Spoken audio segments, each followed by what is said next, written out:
Hello, everyone, and welcome to the show. Before we begin, this is going to be another noisy podcast recording because, um, well, there's noise around, so expect to hear some noise. Let's just put it that way. So, let's see. Okay, so today we're going to go into a new series that we're going to discuss, and the next couple of podcast episodes, maybe five or six, are going to be devoted to how we can overcome common sales objections, how we can handle rejection when it comes to closing the deal.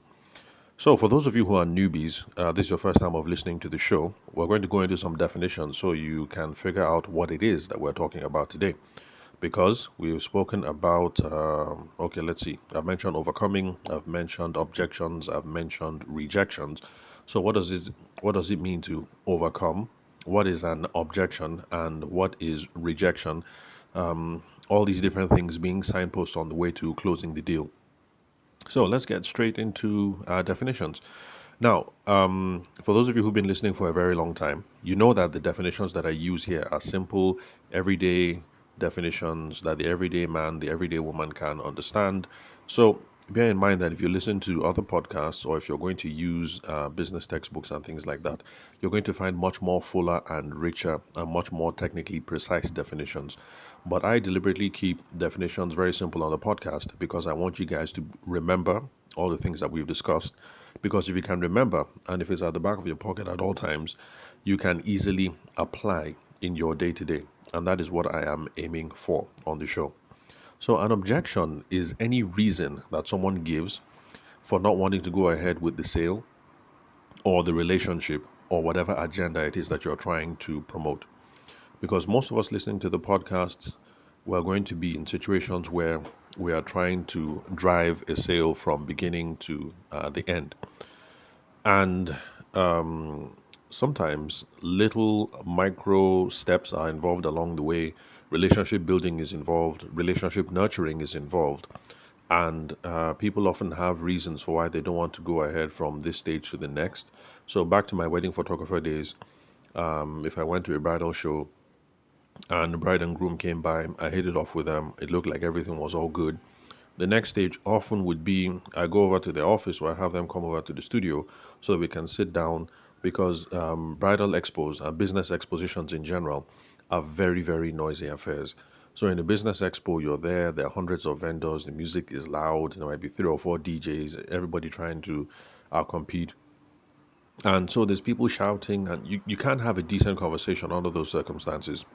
So, as a wedding photographer, I consider it a good practice. I still do, and I still tell people that when you're in that kind of setting, the most that you can do is try and get a sense of who they are, what they're about, whether there's a problem you might be able to solve, or whether there's a vision that your product or service can help them achieve.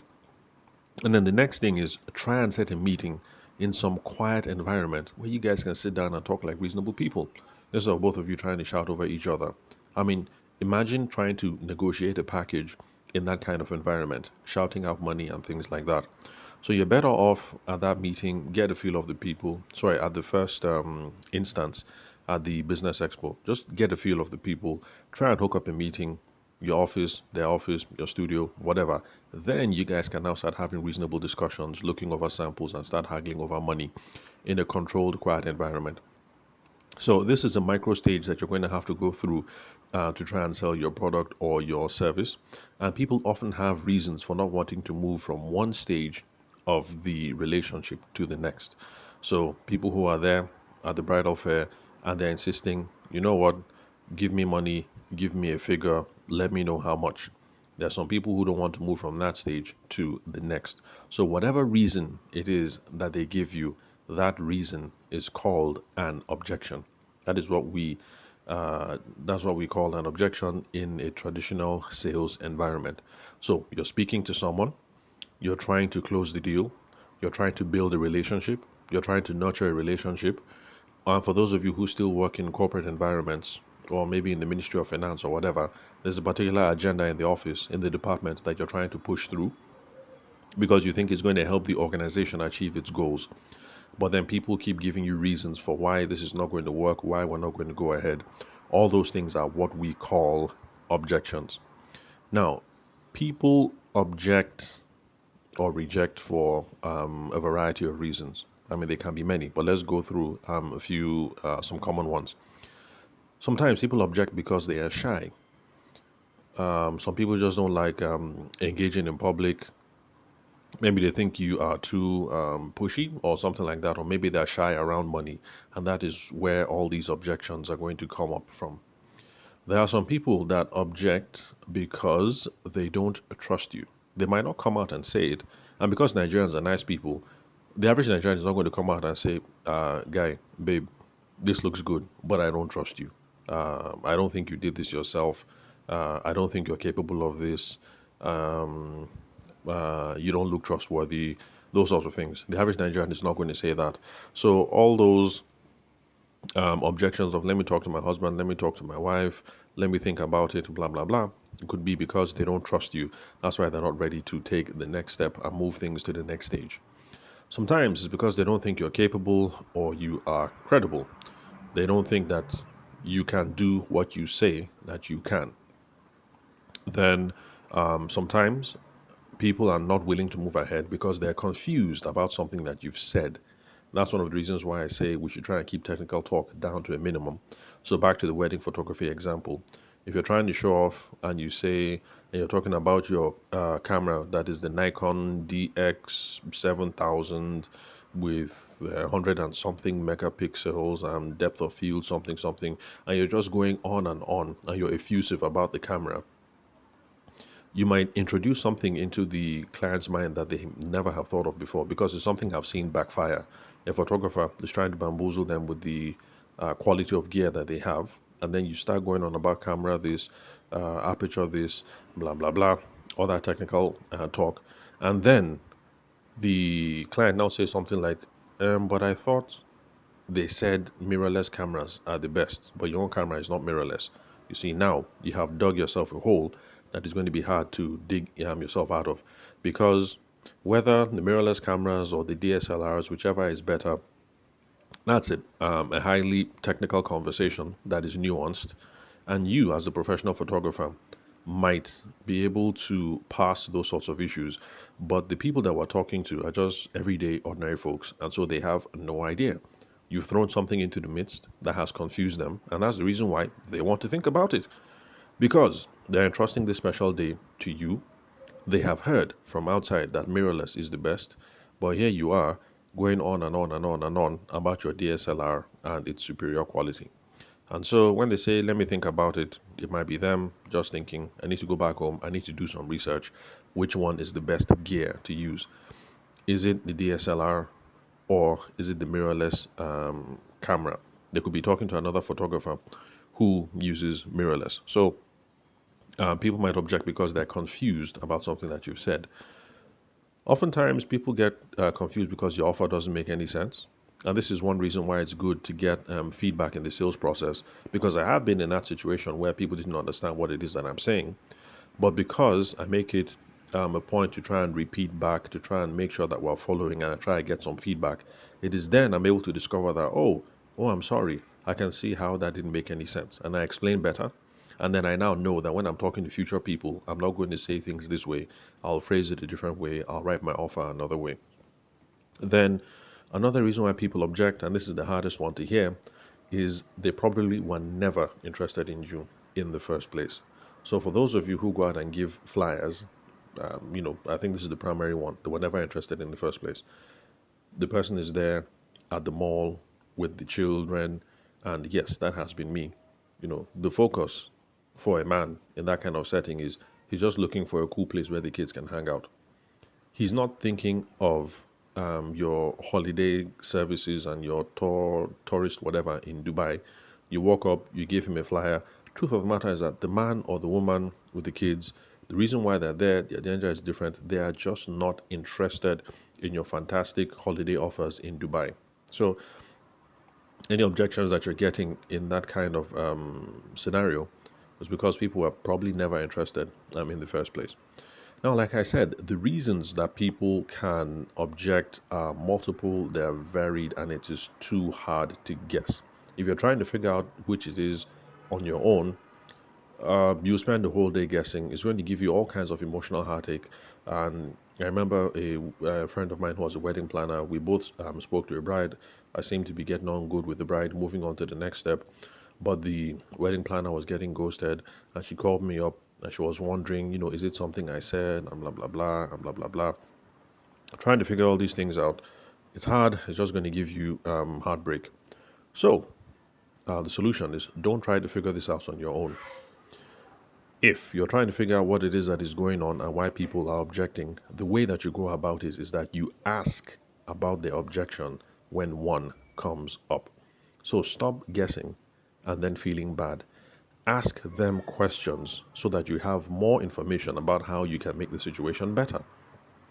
So, like I said, I have confused people with my offers before. You put something up on Instagram, but you don't word it right. It is from having the conversation with people, getting feedback, realizing what the problem is, that I now know that, oh, I should tweak my Instagram or tweak the website so that this thing is expressed better, so that in the future, when I'm speaking to other potential customers and clients, these kind of objections don't come along. So, in summary, how to handle objections. When people give you objections, how do you handle it? First of all, you have to agree and show some understanding. The reason why we have to do that is because nobody thinks of themselves as a fool.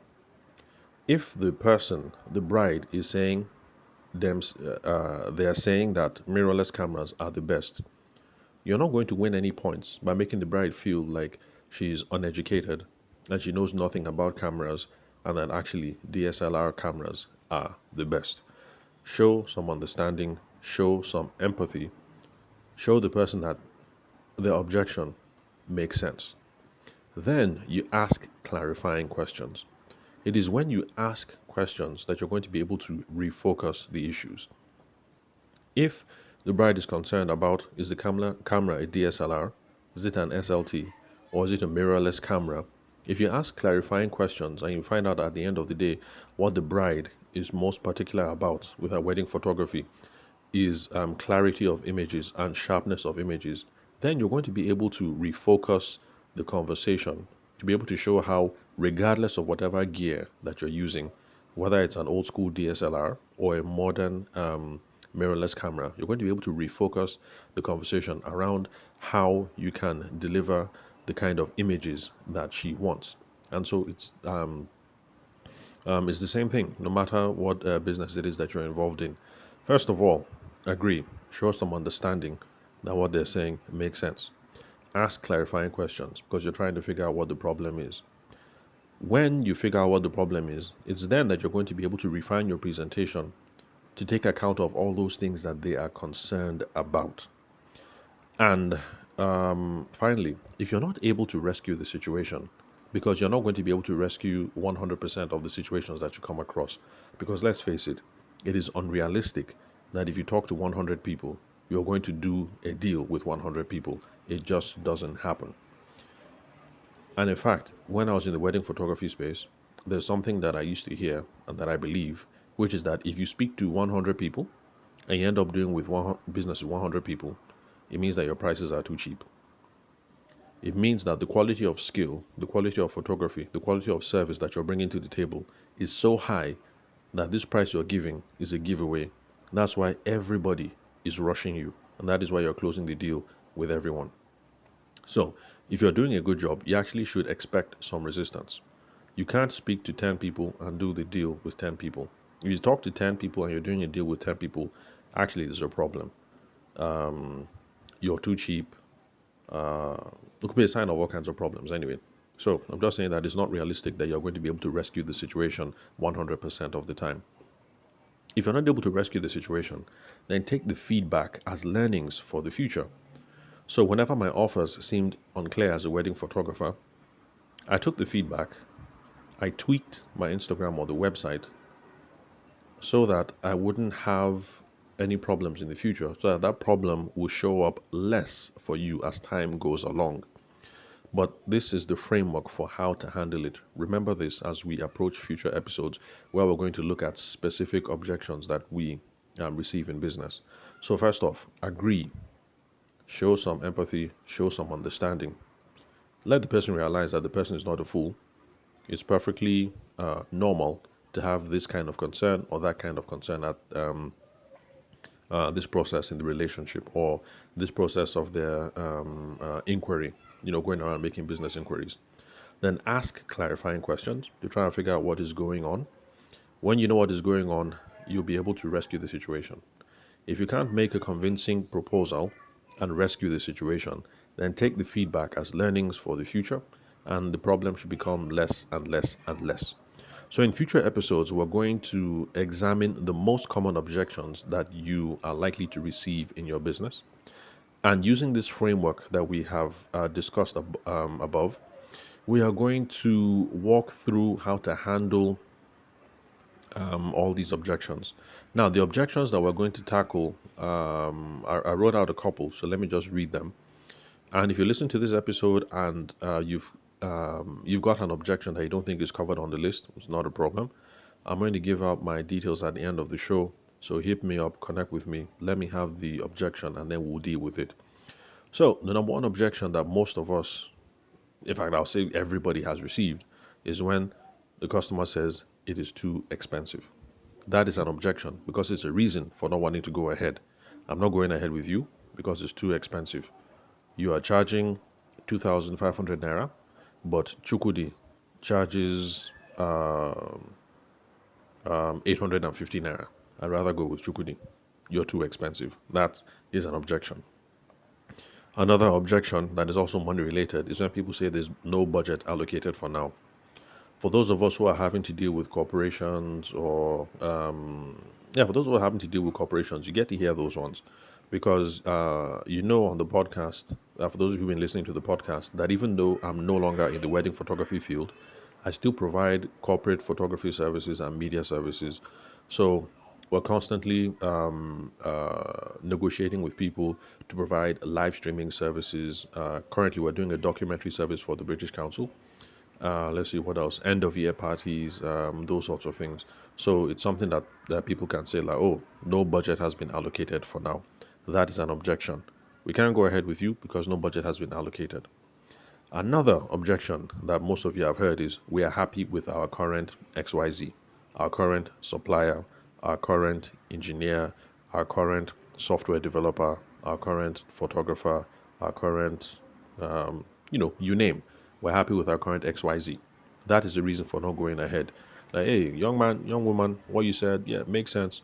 But truth of matter is, we're perfectly happy with our current blah, blah, blah. And so because of that, we're not going to be going ahead. Another objection is when people say, I don't see how this can help me. So people can say like, oh yeah, this is cool and blah, blah, blah. Your inverter systems, your solar panel, all this is fantastic. I'm happy that Nigeria is moving on into the 21st century and blah, blah, blah. But to be honest, I'm fine with my generator and diesel. I don't see how this is going to help me. You see, that's an objection. I'm not going to go ahead and buy your solar panels because as far as I'm concerned, me and wifey, children have left the house. It's just us and the houseboy. We're totally fine with the houseboy going on and turning on the generator. We don't need all this fancy solar services and everything. And besides, me and wifey were already old. I'm 75. Wifey is 55. I'm going to be dead soon, so there's no hassle. We'll leave these decisions to the children when they inherit the house. So that's also an objection. I don't see how this can help me. Another objection, we're not ready for this yet. Well, kind of the same thing. And then another objection that most of us have heard, especially in Nigeria, is when the person says, I need to speak with my oga. I need to speak with my boss. I need to discuss with my wife. Let me discuss with my mom. I need to speak to my pastor. I need to speak to my husband. Let me talk to my lawyer, my accountant. I need to consult with my business partners. I need to consult with my children, blah, blah, blah, before I make a decision. So we hear this a lot. That is also an objection. That, yeah, what you're saying makes sense. But before I go and pay a deposit on the house, let me consult with my wife first, or let me talk to my children first. Then another objection is we have a different process for approving purchases. So yes, what you're saying makes perfect sense. We like your product, we like your service, we like this, we like that, we like the whole gishbao. But what you're proposing is not going to work for us because in this company, this is how we approve purchases and blah, blah, blah. That's a reason for not going ahead. Another one that people give is I'm too busy right now. That is also an objection. Like, oh yeah, yeah, yeah. What you're saying, it makes sense. No problem. But you know what? I'm busy right now. Send me a WhatsApp message. Send me WhatsApp. Or oh, I'm too busy. You know what? Just come to my office on Monday. Just drop it with the secretary. I'll get back to you. I'm busy now. I'm busy now. That's an objection. Then of course there's we need more time to think about it. Like yeah, all of this thing makes sense, but there's this, but there's that. You know what? Give me 3 weeks. Let me think about it. That is also an objection. In fact, for those of you who have problems with ghosting, this is where ghosting will now enter the matter. The person says, give me 3 weeks. In 3 weeks' time, you call. It enters voicemail. They don't return SMSs. What else? They're not replying emails. So, yeah, that's an objection. Another objection, we've had bad experiences in the past. Uh, that's something I encountered back when I was in the wedding photography space. There are some people that, for the sister's wedding, they got a photographer who looked the part, who sounded the part, but at the end of the day, the problems were rubbish. And right now, they're having a chat with you. One of the reasons why they're stalling is, we had a bad experience in the past. This photographer did us strong thing. This photographer did us bad thing. This photographer ran away with our money. This photographer delivered a subpar experience. And these sorts of things happen. There are people who want to engage your services to design the house or to build the house or things like that, but they don't want to use you as a contractor because the contractor in the past has done them strong thing. So it happens. We've had a bad experience in the past. Then another one, okay, I've already addressed this one, which is can you send me some more information? That's the whole thing of send me WhatsApp, go and drop it with my secretary, blah, blah, blah. Give me some what's it called, give me some pamphlets that I can look at later. So can you send me more information? So these are a couple of objections that most of us have come across in business before. These are the usual ones depending on the business context that you're in, although I am sure everybody has heard it's too expensive. By the way, if nobody has told you that your product or service is too expensive, that's a problem. It actually is not a bad thing for people to say you're too expensive. If everybody is rushing you, nobody is saying anything about your prices being expensive, then you're leaving money on the table. So reframe your perspective if you're one of these people that nobody has ever told you it's too expensive. Then, let's see what else. Okay, so just a few things to reframe our perspective. Objections are normal and is an expected part of the sales process. It's normal. Everybody gets it. There's nobody who has not gotten an objection before, whether it's Dangote or Bill Gates or our brothers and sisters in Nigeria that are currently trying to start a fintech. Everybody receives objections. It's just normal. So if you're receiving a couple right now, don't feel bad. It's not just you. It is normal. So the problem is not you. It's not that you have bad breath or that you're too ugly or that you're too yellow or that you're too black or if you're a guy that you're too short or that you're too tall or you're from the wrong part of the country. Yeah, well, yeah, sometimes those things happen. But objections are normal. It is expected. Expect to receive objections in business. The thing is, with good questioning skills and listening skills, because we have to listen and we have to ask questions to be able to figure out what's going on. With good listening and questioning skills, we're going to be able to get to the bottom of their concerns. We figure out what their concerns are and we get to the bottom of it. There are some people who will close up, who will tight their chest because Nigerians don't like being taken advantage of. So, yes, there are some people that will clamp up. If they clamp up, well, what can I say? You live and you learn. Like I said, take the feedback and try and improve your processes going forward, and uh, that should lessen the particular objections reoccurring. Then another thing to set our perspective, or rather a warning, is this. There's a difference between an objection and a condition. We have been talking about so far reasons why people are concerned and why they don't want to move ahead. But there are situations where people have a condition. A condition is the same thing as a prerequisite. A prerequisite is something that must happen first before you can move on to the next step. If something is a condition, you can't deal with it because you either meet the condition or you don't. For instance, my wedding photographer thing. If the lady is already married, that is a condition. If she says, "Oh, I'm not looking for a wedding photographer because I'm already married," that is a condition. You cannot get business there, especially if you want to focus only on wedding photography. If you like to offer portraits and all whatnot, this is the point where you switch the conversation so that you're now talking portraits, or you're talking baby dedication, baby naming, baptism, all kinds of other services that you offer.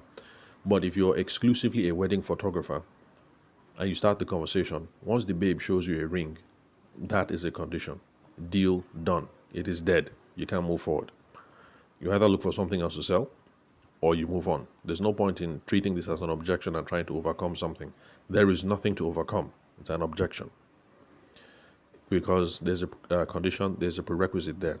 Lady has to be single before you can sell her your wedding photography services. If you are in the, what will I say, uh, sexual performance enhancement business and you're trying to sell the man Viagra and all these kinds of things, if the man has hypertension and heart related issues, he cannot use your product, at least without not talking to the doctor first. So, this one is not an objection that you can handle. It is a condition, it's a prerequisite. If he takes your product, he might die. So, this is not an objection that you can ask questions and that you can overcome. In fact, we all know of, well, in Nigeria anyway, there was a former head of state of ours who supposedly, that's how he went on to his eternal reward. You know, they say that he had a cup of tea and he took some pills, Viagra or something like that, and he invited two young ladies to the presidential palace, and that's how he checked out to heaven, basically. Anyway, those reports are not confirmed, but I'm just trying to tell you that these things are real. If you're in that space and you're trying to sell the product, and the man says, "Oh no, I have hypertension, I have BP, I have heart failure, I have this, that," just stop there. This deal cannot go ahead because you have met a condition, a prerequisite. It is only men who have healthy hearts that can take these drugs. In fact, if you try and treat this as an objection and sell past this, you are being highly unethical. Because if he's telling you the truth and he uses this thing and he dies, his death is on your conscience. You'll be responsible for his death. So this is not an objection to handle. It's a condition, it's a prerequisite. Now let's say you sell female shoes and you're talking to a man, but the man has no wife. The man's mother is dead. The man has no daughters, and the man has no sisters or female friends. Then why are you still continuing with the conversation? What you sell is female shoes. You are talking to a man who has no connection with women whatsoever. This is a condition here. It's a prerequisite. There is no sale that is going to happen because he's a man, he's not going to use female shoes. He doesn't have a wife he will buy the shoes for. His mother is already dead. He's not on good terms with his aunties. He has no daughters, he only has sons. He doesn't have female friends. And maybe he's quarreling with all his sisters. There is no deal to be done there. So let's apply some wisdom when we're talking to people and try and figure out what we're dealing with. Is it an objection? Is it a concern that we can address and then move ahead? Or is it a condition as per there is something that we have to meet first before we move to the next thing? So uh, is it an objection? Is it a condition? If it's a condition, just bring it to a close there. Save yourself some time. Thank the person for their time. Try and get a referral. Move on to somebody else. There are lots of things you can do, but trying to stay there and trying to force a deal where the deal can happen is not going to happen. So apply wisdom. Let's see. Okay, yeah, 30 minutes. So let's bring that to a close. So that's all for today. Remember to connect with me on WhatsApp. The phone number is 080-6466-2140. The country code is +234 for those of you who are not Nigerian. Then connect with me on LinkedIn. My name is Tavishima Ayede. I'm the host of the show. You can confirm the spelling of my name and email address from the link where you're currently listening to this episode. So thank you very much for your time and attention. I'll catch you guys at the next recording.